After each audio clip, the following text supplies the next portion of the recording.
Mean राशि वालों, आप सभी का बहुत बहुत स्वागत है, हृदय से अभिनंदन है मीन मंथन यूट्यूब चैनल में। तो मीन राशि वालों, इस पूरे मार्च के महीने में पानी में मिलाकर पी लेना है आपको। यह एक छोटी सी चीज, इस एक छोटी सी चीज में इतनी सकारात्मक ऊर्जा है कि जब आप इसे पानी में मिलाकर पिएंगे तो आपके जीवन में गजब की आकर्षण ऊर्जा उत्पन्न होगी।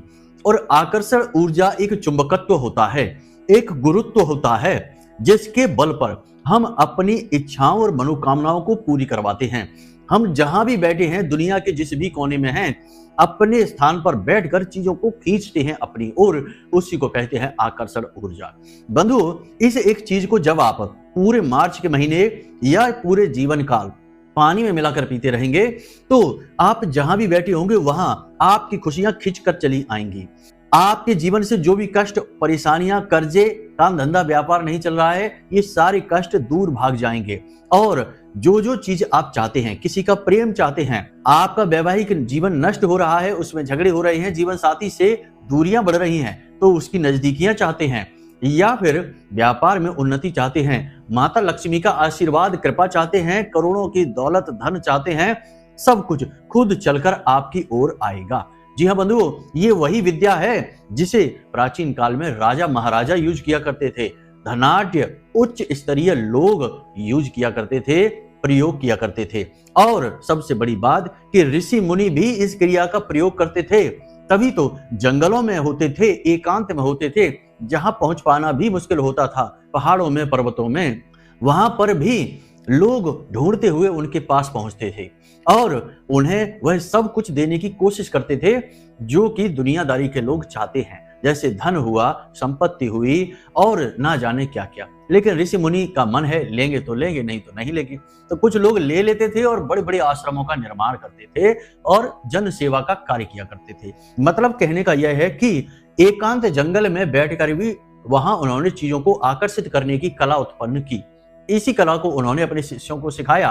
फिर वही शिष्य कोई राजा बना, कोई मंत्री बना, कोई सामंत बना, कोई उद्योगपति बना, कारोबारी बना। तो उन्होंने इस क्रिया का प्रयोग किया और अपने जीवन में सुख को आकर्षित किया।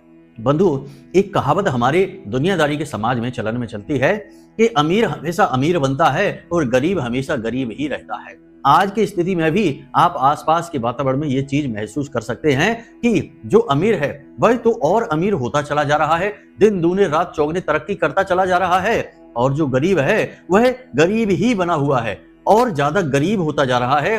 परेशानियां उसकी बढ़ती चली जा रही हैं। आज एक समस्या से जूझता है तो कल दो नई समस्याएं खड़ी हो जाती हैं। तो ऐसा क्यों है? क्यों यह जो क्रम है टूट नहीं रहा है?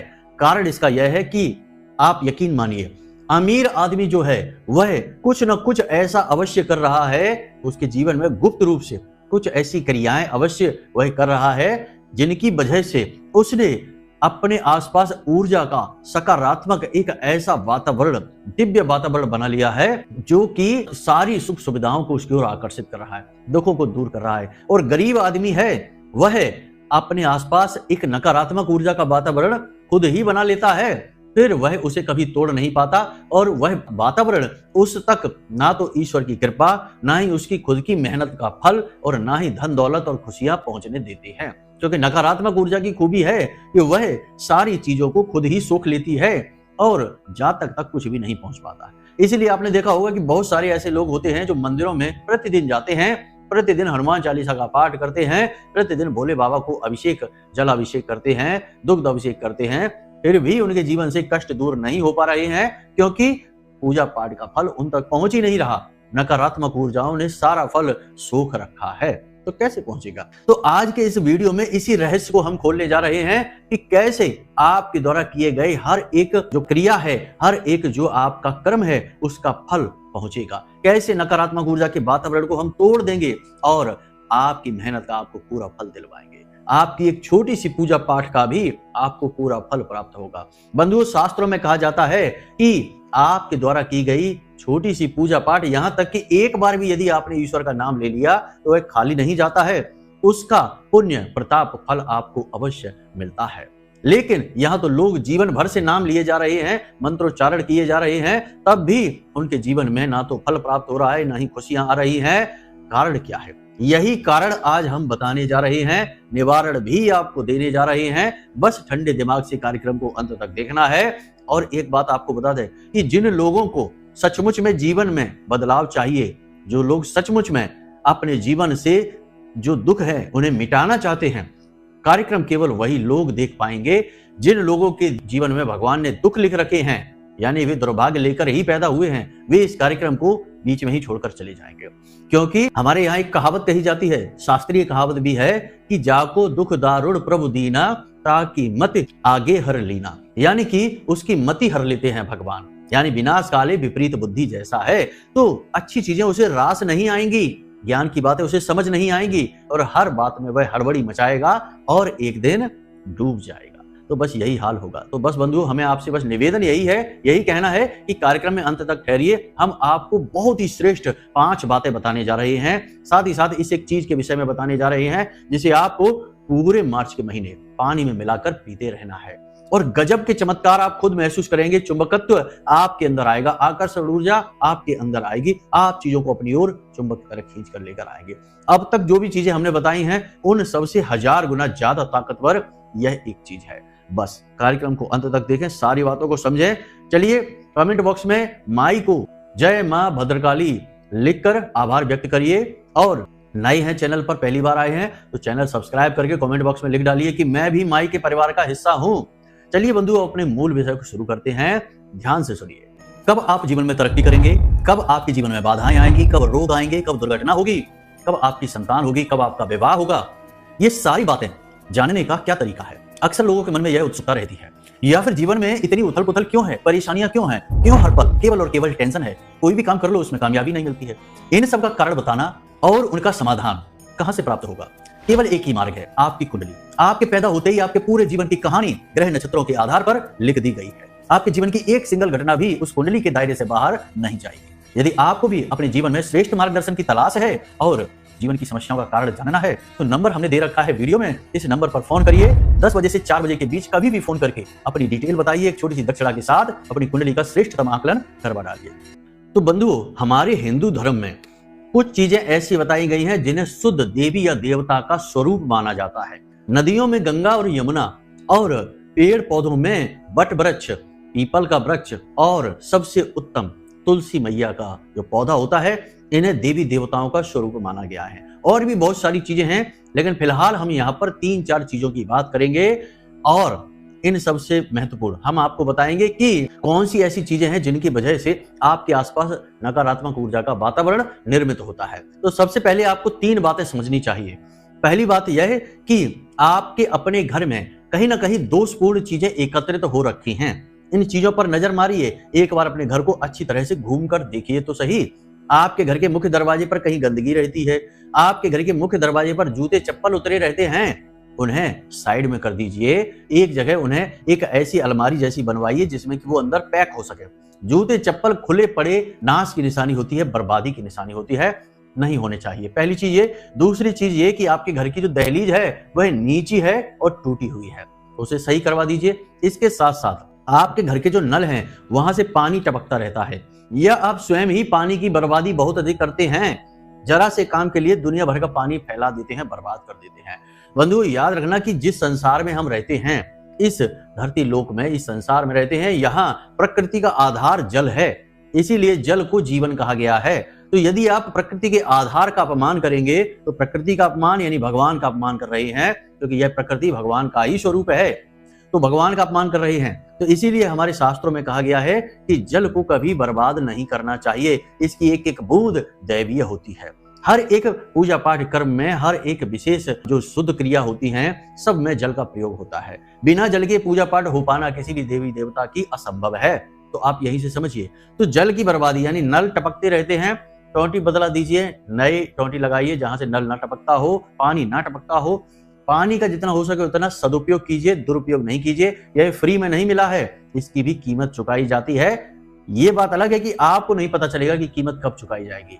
जब आपकी बर्बादी आपके घर पर आकर आपके घर पर दरवाजे पर दस्तक देगी, तब आपको पता चलेगा कि बर्बादी आ चुकी है, कीमत आप चुका रहे हैं। जी हाँ बंधुओं, तभी तो लोग कहते हैं कि पता नहीं, हमने तो कुछ गलत किया नहीं, लेकिन हम किस बात की कीमत चुका रहे हैं। हमारी सारी मेहनत डूब गई, सब बर्बादी आ गई, हर तरफ से हम मिट गए, बर्बाद हो गए। तो किस चीज की कीमत चुका रहे हैं? इन्हीं बर्बादियों की कीमत चुका रहे हैं। प्रकृति का अपमान किया जिसकी कीमत चुका रहे हैं।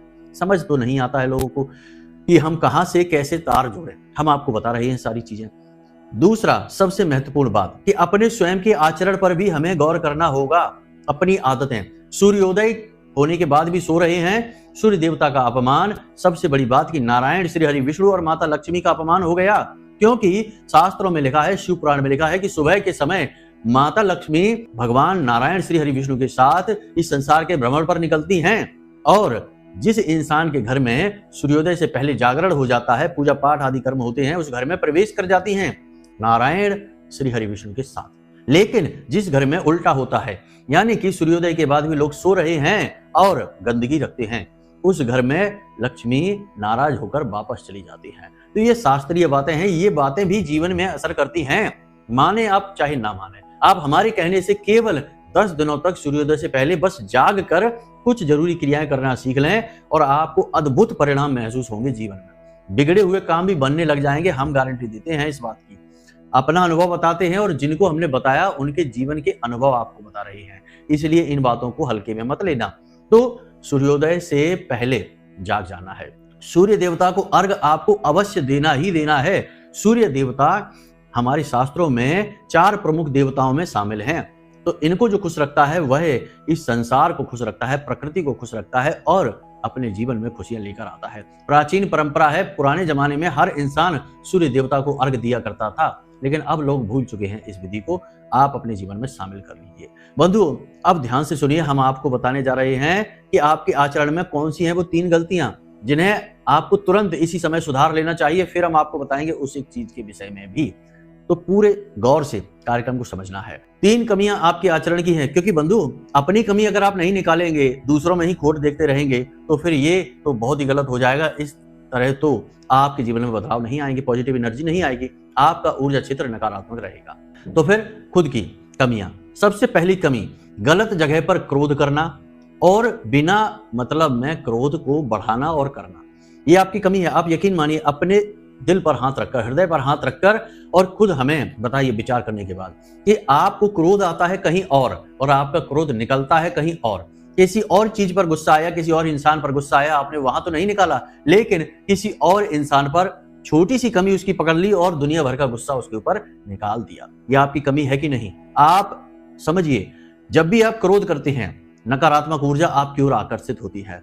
और जब आप गलत इंसान पर क्रोध करते हैं, यानी निर्दोष पर क्रोध जताते हैं, उसका मान मर्दन करते हैं, तो नकारात्मक ऊर्जा का भीषण वातावरण आपकी ओर आकर्षित होता है, निर्मित होता है। क्रोधी इंसान को कभी तरक्की करते आपने देखा नहीं होगा, ये बात याद रखना। दुर्वासा ऋषि के क्रोध की वजह से समुद्र मंथन हो गया था। तो क्रोध बहुत कुछ करा सकता है, समुद्र का ही मंथन करा सकता है, देवताओं का विनाश करवा दिया इस क्रोध ने। तो आप कौन है? इंसान की हैसियत ही क्या है जब देवता भी बर्बाद हो गए इस क्रोध की वजह से। क्रोध पर नियंत्रण। दूसरा आपकी कमी, भाषा, आपकी वाणी वैसे तो बहुत अच्छी है, कोई समस्या नहीं है साधारण तौर पर, लेकिन जैसे ही थोड़ा सा वातावरण बिगड़ता है, नियंत्रण से बाहर होता है, आपकी वाणी जरूरत से ज्यादा कठोर हो जाती है, कटु हो जाती है, विषैली कह सकते हैं इसको हम। विषैले तीर के समान यह भाषा शैली आपकी किसी को चुभती है। और दुख की बात यहाँ पर यह है कि आप अपने प्रेमी जनों को ही दुखी कर देते हैं अपनी इस कठोर भाषा शैली से।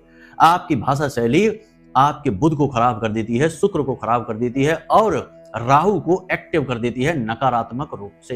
तो आपकी भाषा शैली आपके लिए वरदान की जगह श्राप का कार्य करती है। क्या करना है आपको? अगर कहीं आपको क्रोध आ रहा है तो उस जगह को छोड़ दीजिए या उन बातों से अपने चित्त को हटा लीजिए। दूसरा कि आपको कोई बातें अच्छी नहीं लग रही हैं, आपको लगता है कि इसको तीखा जवाब देना चाहिए, इसको इसी की भाषा में जवाब देना चाहिए, वहां रुक जाइए, क्योंकि आपके अंदर वाक उठता है। आप जब किसी का अपमान करने के बारे में सोचते हैं तो आप ऐसे ऐसे शब्द बोल सकते हैं जो वह जीवन भर भूलेगा नहीं। तो आपको इस चीज पर नियंत्रण रखना होगा। ऐसी गति आपको पहले बर्बाद करेगी, उसे तो बाद में दुखी करेगी। तो वाणी पर पूर्ण नियंत्रण। तीसरी कमी, ये और भी बड़ी कमी है बंधुओं, ये कमी है जरूरत से ज्यादा देर करना और अपने ही काम से अरुचि हो जाना। जी हाँ बंधुओं, आप जिस भी कार्य को करते हैं, काम तो आप सारे करते हैं, लेकिन उस काम को खींचते खींचते वहां तक ले जाते हैं कि जब वह काम अंतिम समय पर पहुंच जाता है, यानी कि टाला मटोली की आदत। यह बहुत बुरी आदत है आपके अंदर, है जरूर, आप माने या ना माने। शुरू में तो आपको लगेगा कि हम क्या कह रहे हैं, ये आदत तो हमारे अंदर नहीं है, हम तो तुरंत अपने काम को समय पर कर लेते हैं। लेकिन हृदय पर हाथ रखकर एक बार विचार करिए, ये आपसे हम कह रहे हैं और आपकी ही बातें बता रहे हैं। आपको हम अच्छी तरह से जानते हैं, हमने आपकी राशि कुंडली का अध्ययन कर रखा है और माँ भगवती से भी हम जुड़े हुए हैं। आंख बंद करते ही हम समझ जाएंगे कि आप क्या विचार कर रहे हैं। तो जरा हृदय पर हाथ रखकर बताइए। हाँ, ये माना हमने कि आप ज्यादातर काम अपने कर लेते, लेकिन कभी कभी कुछ काम आपके इतने ज्यादा आगे टाल दिए जाते हैं कि वे समय पर पूरे ही नहीं हो पाते हैं। इसका खामियाजा, इसकी कमी, नुकसान आपको उठाना पड़ता है। और यहाँ पर सबसे बड़ी बात कि जो काम आपके लिए बहुत महत्वपूर्ण होते हैं, अक्सर वही काम टाले जाते हैं। ये नकारात्मक ऊर्जा का सबसे बड़ा कारण होता है।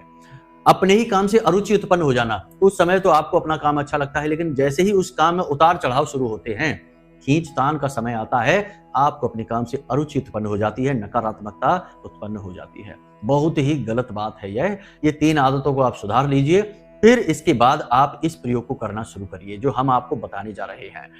इससे पहले यदि आप इस प्रयोग को करेंगे पानी में मिलाने वाली इस चीज के विषय में, तो शायद आपको वह परिणाम ना प्राप्त हो। क्योंकि सीधी सी बात है कि हम कह रहे हैं आपसे कि आप अपने घर के दरवाजे को साफ करिए, माँ लक्ष्मी आपके घर में प्रवेश करेंगी। आपने दरवाजा साफ कर लिया, लेकिन आपके घर में तो दुनिया भर की गंदगी भरी पड़ी है, उसे भी कौन साफ करेगा? उसे भी तो पहले साफ करिए, फिर दरवाजे को साफ करिए, तब तो माता लक्ष्मी आएंगी। वरना माता लक्ष्मी आपके दरवाजे तक तो आएंगी, लेकिन वहीं से वापस लौट जाएंगी, घर में प्रवेश नहीं करेंगी। बिल्कुल ऐसा ही ये है जो हम आपको बता रहे हैं। तो स्व आकलन करिए और स्व उद्धार यानी स्वोद्धार करिए। उसके बाद फिर बात करते हैं इस क्रिया, इस विशेष उपाय के बारे में। तो बंधुओं, याद रखना कि ज्योतिष शास्त्र में 4 चीजें हैं जिनका बहुत अधिक महत्व है, जिन्हें चुंबकत्व का, गुरुत्व का कारण माना जाता है। चुंबकत्व का कारण इसलिए माना जाता है कि ये 4 चीजें आपके जीवन से हर प्रकार की नकारात्मकता को काट डालती हैं, समाप्त कर देती हैं। इसलिए इसे चुंबकत्व का, गुरुत्व का कारण माना जाता है। तो अब ये 4 चीजें क्या हैं, जरा ध्यान से समझिए। इन्हीं का प्रयोग आपको करना है। इसी के साथ साथ स्नान के समय की भी एक छोटी सी विधि आपको हम बताएंगे। पहले आप इन 4 चीजों को समझिए। पहली चीज है तुलसी मैया का पत्ता। फिर से बात आ गई माता तुलसी की। तो वृंदा है, तुलसी मैया है और भगवान नारायण श्री हरि विष्णु प्रिया हैं, तो माता लक्ष्मी का स्वरूप कहलाती हैं। तुलसी मैया का एक पत्ता हजारों प्रकार की नकारात्मकता को काट डालता है। तो पहली चीज ये। दूसरी चीज इलायची। इलायची बुध का प्रतीक होती है और बुध है नारायण श्री हरि विष्णु, और लक्ष्मी और नारायण मिल गए तो नारायण लक्ष्मी योग बन गया। तीसरी चीज है लौंग। लौंग है नकारात्मक ऊर्जा को काटने के लिए सबसे मजबूत औजार। हमने लौंग के कई प्रयोग अपने पिछले कार्यक्रमों में आपको बताए हैं, इन्हें भी शामिल करना है। चौथी चीज है दालचीनी। दालचीनी सूर्य का प्रतीक है और सूर्य प्रकाश का प्रतीक है, यानी कि हर प्रकार की नकारात्मकता को समाप्त करने की शक्ति।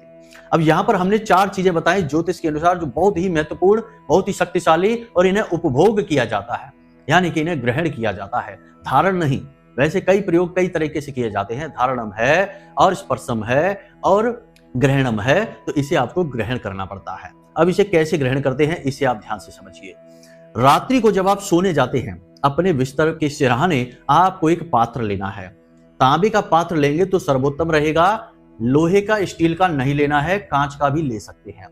सर्वोत्तम पात्र तांबा है, उसके बाद कांच का है। कांच का कोई बड़ा प्याला ले सकते हैं, कोई बड़ा जार ले सकते हैं, कुछ भी ले सकते हैं। उसमें आपको जल डालना है, उतना ही जल रखना है जितना आप सुबह पी सकें, फेंकना नहीं है। उसमें आपको जल डालना है। अब उसमें आपको थोड़ी सी पिसी हुई दालचीनी, 1 चुटकी से भी कम डाल देनी है। उसके बाद आपको उसमें कूटी हुई इलायची, हरी इलायची 1 इलायची डाल देनी है। उसके बाद आपको लौंग का 1 जोड़ा उसमें खड़ा डाल देना है, उसे कूटना नहीं है। ध्यान से समझना है इन चीजों को।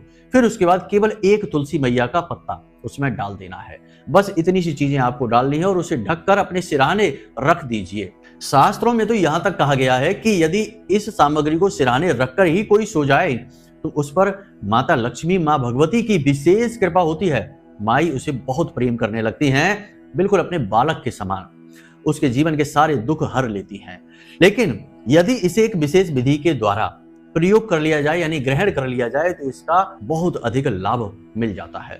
तो अब आपको इसे रखकर सोना है। अब सुबह जब आप सोकर जागेंगे, अपने बिस्तर पर बैठे बैठे ही आपको 2 मंत्रों का उच्चारण करना है। अपनी हथेली को देखते हुए कराग्रे मंत्र, कराग्रे वसते लक्ष्मी कर मध्य सरस्वती कर मूले च गोविंदा प्रभाते कर दर्शना, इस मंत्र का प्रयोग करना है।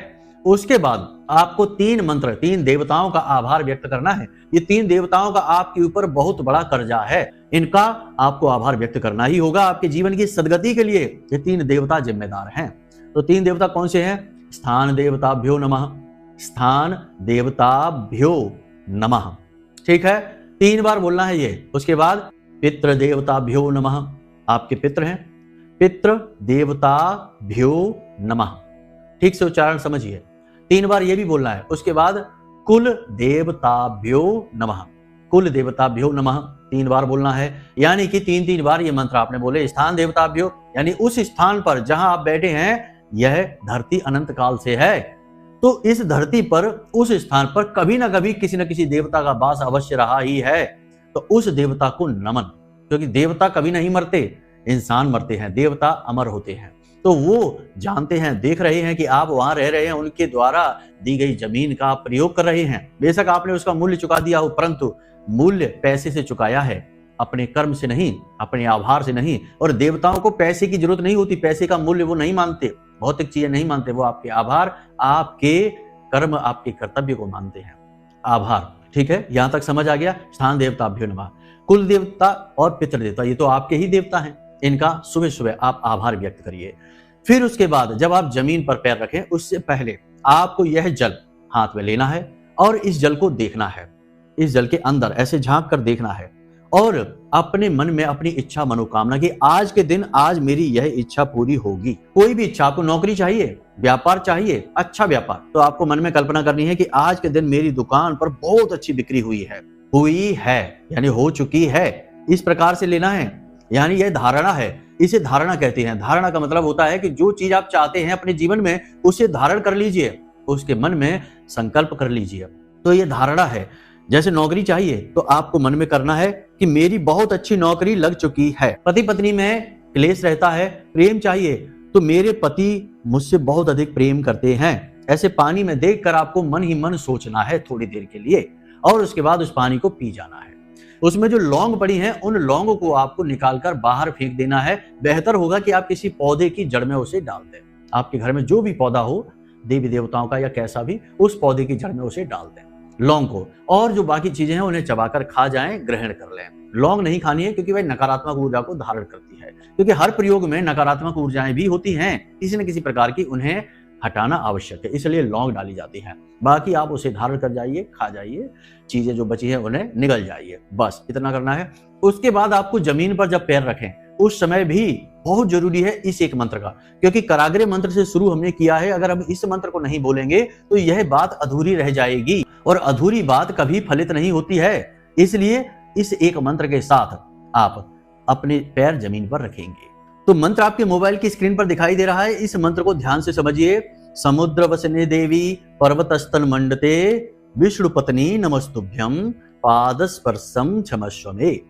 यह नारायण के लिए, हमने कहा ना सुबह के समय नारायण, श्री हरि विष्णु, माता लक्ष्मी आती हैं, उनके लिए यह मंत्र है। इस मंत्र का प्रयोग करके आप जमीन पर पैर रखिए और अपने कार्यों को शुरू करिए। गजब का परिवर्तन जीवन में आएगा, उसी दिन से काम बनने शुरू हो जाएंगे। आकर्षण आपने उत्पन्न कर लिया, नकारात्मकता आपने हटा दी, अब दिव्य शक्तियां आपकी ओर आकर्षित होगी। लंबे समय से आपके एकत्रित हुए कर्म फल आपको एक झटके में मिलने शुरू हो जाएंगे। कई बार हमने ये देखा कि इस विधि को जब हमने किसी को प्रयोग कराया तो अचानक उसकी लॉटरी जैसी लग गई, यानी कि दुनिया भर का पैसा उसकी ओर दौड़कर आने लगा।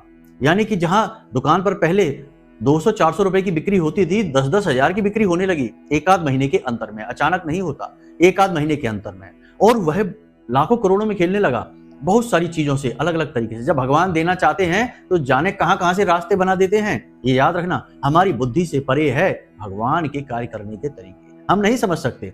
तो जाने कहां कहां से चीजें उनकी ओर आकर्षित होने लगी। तो ये भी देखा गया, और कुछ के जीवन में धीरे धीरे बदलाव आते हैं और धीरे धीरे वो सीढ़ियां चढ़ते हैं। किसी की चाल कछुए जैसी और किसी की चाल खरगोश जैसी होती है, लेकिन बदलाव होगा, ये बात निश्चित है, गारंटी के साथ है। अब कुछ लोग जो ज्ञानी लोग हैं, जिनको अल्प ज्ञान होता है, वो यहाँ कमेंट करेंगे कि गुरुजी सुबह सुबह बिना नहाए धोए मंत्र उच्चारण कैसे कर लें। तो बात यहाँ पर यह है कि मंत्रों के प्रयोग के 3 तरीके होते हैं। एक तो मौखिक होता है, एक उपांशु होता है और एक मानसिक होता है। तो हमने आपको जो विधि बताई बिना स्नान किए करना है, तो आप उसे मानसिक करें, मौखिक या उपांशु न करें। और मानसिक जाप के लिए कोई शौच अशौच का नियम नहीं होता है, आप कभी भी कर सकते हैं मानसिक जाप, इसीलिए इसका अधिक महत्व भी है। आप अब समझिए कि शास्त्र क्या कहते हैं। मौखिक जाप आपने 1 माला किया, उपांशु जाप आपने आधी माला किया और मानसिक जाप आपने केवल 3 बार किया, सबका फल एक जैसा होता है। तो मानसिक जाप का बहुत अधिक महत्व होता है, इसलिए ये जो मंत्र हमने आपको बताए हैं इनका जाप आपको मानसिक करना है। जितने भी मंत्र बोले हैं इसका आपको बहुत अधिक फल प्राप्त होगा। तो बाकी बंधु, हमने सारी बातें आपको कार्यक्रम में खुलकर बताई हैं। जो बातें आपको समझ में आई हैं या नहीं समझ में आई हैं तो कार्यक्रम दोबारा देख लें, चीजों को समझ लें। बाकी यदि कोई मन में प्रश्न होते तो कोई चिंता नहीं है, कार्यक्रम में हमने वीडियो में नंबर दे रखे हैं, इन नंबरों पर आप फोन करिए, अपने प्रश्नों के जवाब हासिल करिए। कुंडली का यदि विश्लेषण कराना है तो इन्हीं नंबरों पर फोन करिए और कहीं नहीं, वीडियो में नंबर दे दिए हैं, इन नंबरों पर फोन करिए, अपनी कुंडली की डिटेल दीजिए, एक छोटी सी दक्षिणा दीजिए, आपकी कुंडली का हम स्वयं विश्लेषण करके आपको पकड़ा देंगे, आपकी समस्याओं के कारण और निवारण यानी सटीक उपाय आपको दे देंगे। बाकी आपका उद्धार तो महामाई करेंगे ही। तो चलिए बंधुओं, हमेशा हंसते रहिए, मुस्कुराते रहिए, सकारात्मक रहिए, महामाई पर अपनी आस्था और विश्वास बनाकर रखिए। प्रेम से बोलिए जय माई की।